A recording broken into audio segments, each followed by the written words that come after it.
VVK วีล็อกเกอร์บายดีทุกคนเนาะตอนนี้อาจจะมืดแน่น้อยนึงมื้อนี้เฮามาในลุก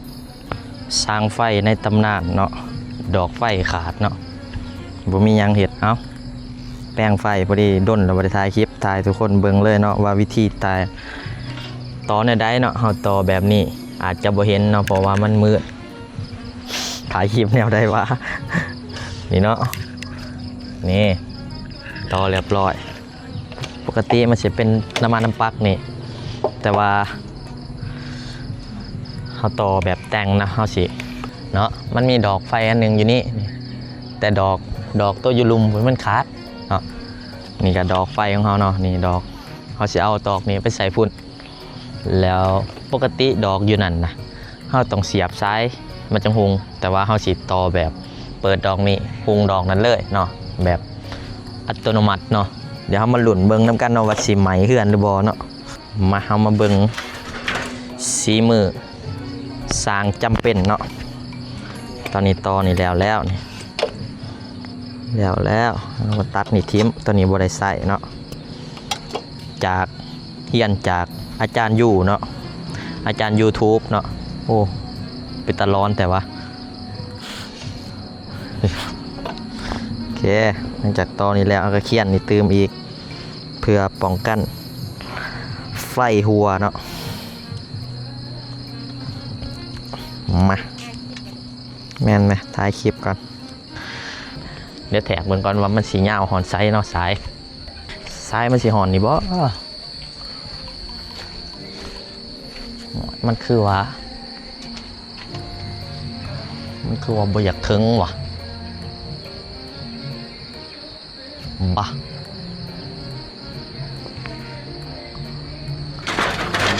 ขั้นตอนต่อไปต้องแปลงคันไดเนาะเอาสิมาต่อกับอันนี้เนาะมาลุ้นกันว่าไฟมันสีสอดเขาหรือเปล่าโอ้บ่สอดนะทุกคนเนาะถือว่าปลอดภัยเป็นการเทสที่แบบโหดเสียงเนาะเอามือเทสเลยโอ้สร้างนี่มุ้ยไฟกาจางต่อไฟแล้วนี่วิวบรรยากาศอยู่เทิงสูง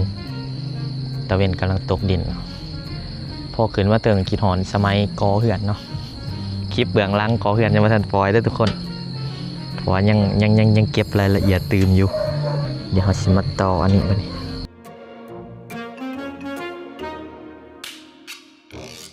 มันจะนะครับมาต่อกับนี้หวังว่าจะไม่ซอดกันนะคันบ่มีคนเปิดสวิตช์อยู่ในกับบ่ซอดเนาะ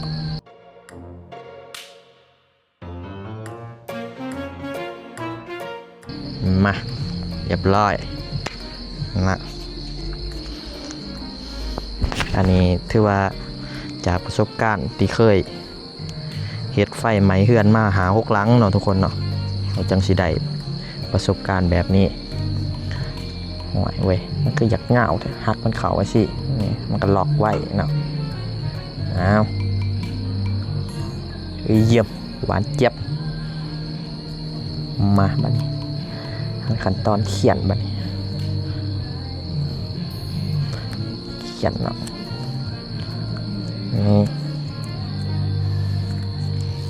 นะทาง FC ผู้ใดต้องการต่อแลนสายไฟสามารถจ้างเขาได้เนาะ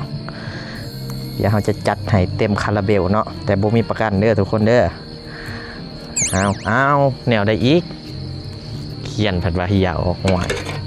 สร้างความเสื่อถือบ่ได้แล้วนี่มันเป็นจังไดวะมันคือบ่ติดจักเทื่อมาออก1 1 2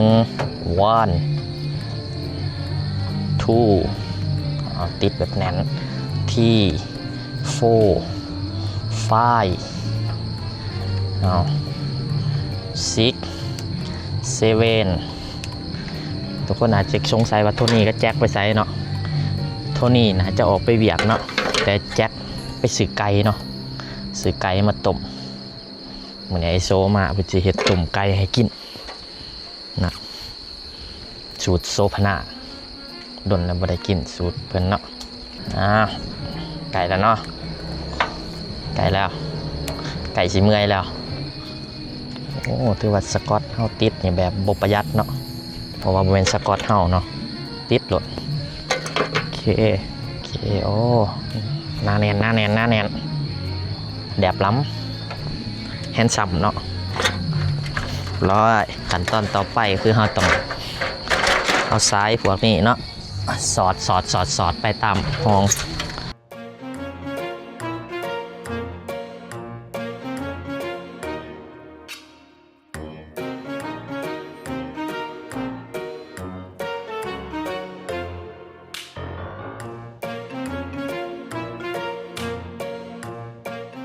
โอเคซ้ายหอนนี่เนาะถือว่าอยู่ในเป้าหมายขั้นตอนต่อไปคือต่อแบบนี้บะมันคือเบี่ยววะ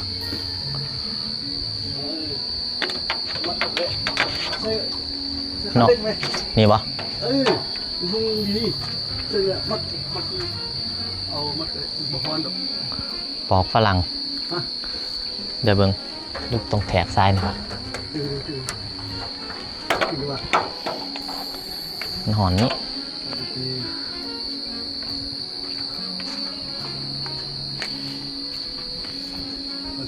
ได้เพียงนี้เลยหอนเพียงนี้ดูจะเข่งไหมเข่งแล้วนี่สุดแล้วโอ้มันจีขาดสุดแล้วนอกนี่ก็ได้นี่มันบอกหูทุกคืนไหนมีแต่ปีที่เดียวนี่แหละฮะนี่แหละ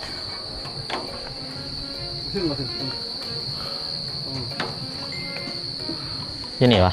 เปลี่ยนตัวนี้ก่อนเอาตัวนี้ออกก่อนเฮ้ยแบบนี้แต่ว่าปอกฝรั่งมันสิถึงบ่สายหลุด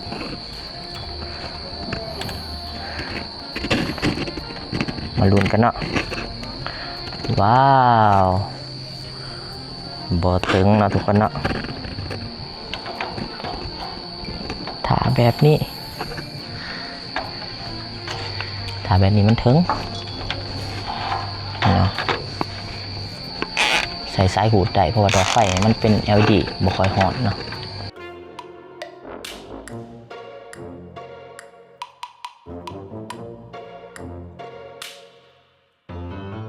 โอเค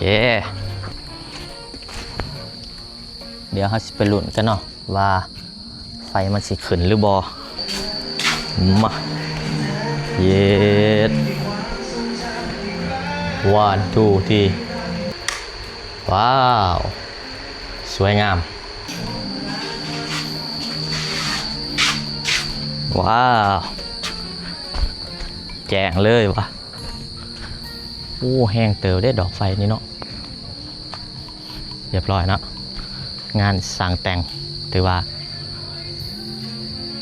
ได้อยู่เนาะแต่ว่าที่แปลงซ้ายนี่ก่อนซ้ายนี่ย้อนเนาะ